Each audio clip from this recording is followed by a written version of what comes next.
প্রেগনেন্সিতে আমরা কি কি নিয়ম কানুন মেনে চলবো তা নিয়েই আজকে আমি আপনাদের সাথে আলোচনা করতে যাচ্ছি। গর্ভাবস্থায় একজন নারীর শরীরে বিশেষ পরিবর্তন ঘটে এবং এই সময়টা তার স্বাস্থ্য এবং সঠিক বৃদ্ধি নিশ্চিত করতে কিছু নিয়ম কানুন মেনে চলা অত্যন্ত গুরুত্বপূর্ণ। প্রেগনেন্সির সময় কিভাবে আমরা নিয়ম কানুন মেনে চলবো তা নিয়েই আমি আলোচনা করব এখন। প্রথমেই আমরা সাধারণত প্রস্রাব পর্যবেক্ষণ করে থাকি। প্রস্রাব পরীক্ষার মাধ্যমে আমরা ধরতে পারি যে আমি প্রেগনেন্ট বা গর্ভবতী হয়েছি কিনা। পরেই আমাদের ডক্টরের পরামর্শ নিতে হয়। প্রয়োজনে স্ক্যান এবং টেস্ট করতে হয়। ডক্টর যে টেস্ট দেবে তাই আমরা করব। প্রথমত আল্ট্রাসোনোগ্রাম করতে দেয় আমাদেরকে। আল্ট্রাসোনোগ্রাম সময় মতো করতে হবে।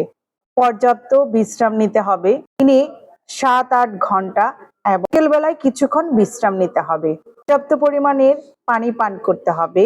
দিনে 8 থেকে 10 গ্লাস পানি পান করতে হয়। ডিহাইড্রেশন এড়ানোর জন্য তরল জাতীয় খাবার খেতে হবে বেশি করে। নিয়মিত ব্যায়াম করা, হালকা ব্যায়াম যেমন হাঁটাচলা করা, যোগ ব্যায়াম করতে পারি ডক্টরের পরামর্শ অনুযায়ী। ওষুধ সম্পর্কে অবশ্যই আমাদের সতর্ক থাকতে হবে।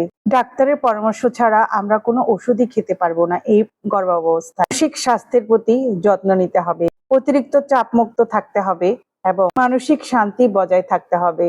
স্বাস্থ্যকর পরিবেশ বজায় রাখতে হবে।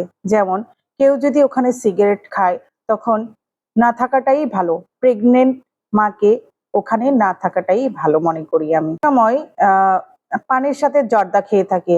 প্রেগনেন্ট অবস্থায় কিন্তু পানের সাথে জর্দা খাওয়া যাবে না এবং ক্ষতিকারক আরো যত অন্যান্য অ্যালকোহল জাতীয় খাবার আছে সম্পূর্ণভাবে নিষিদ্ধ।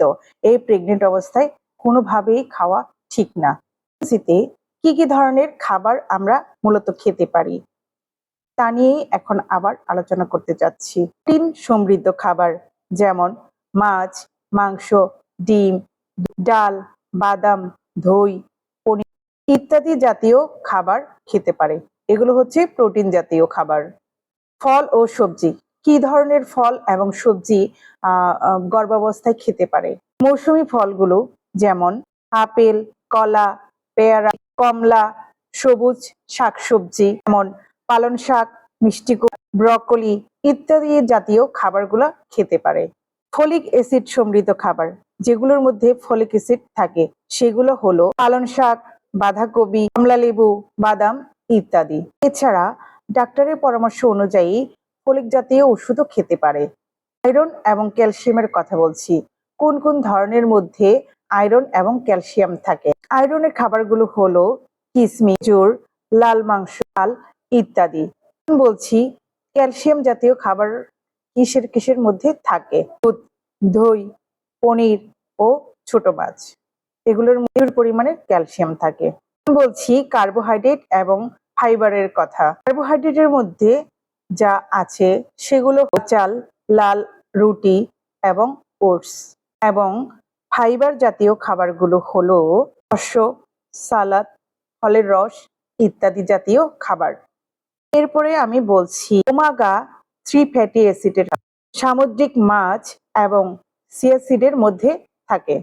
এরপরে বলছি ভিটামিন ডি এবং সি জাতীয় খাবার কি ধরনের খাদ্যের মধ্যে থাকে? ভিটামিন ডি জাতীয় খাদ্যগুলো হলো সূর্যের আলো, ডিমের কুসুম এবং দুধের মধ্যে ভিটামিন ডি জাতীয় খাবার থাকে।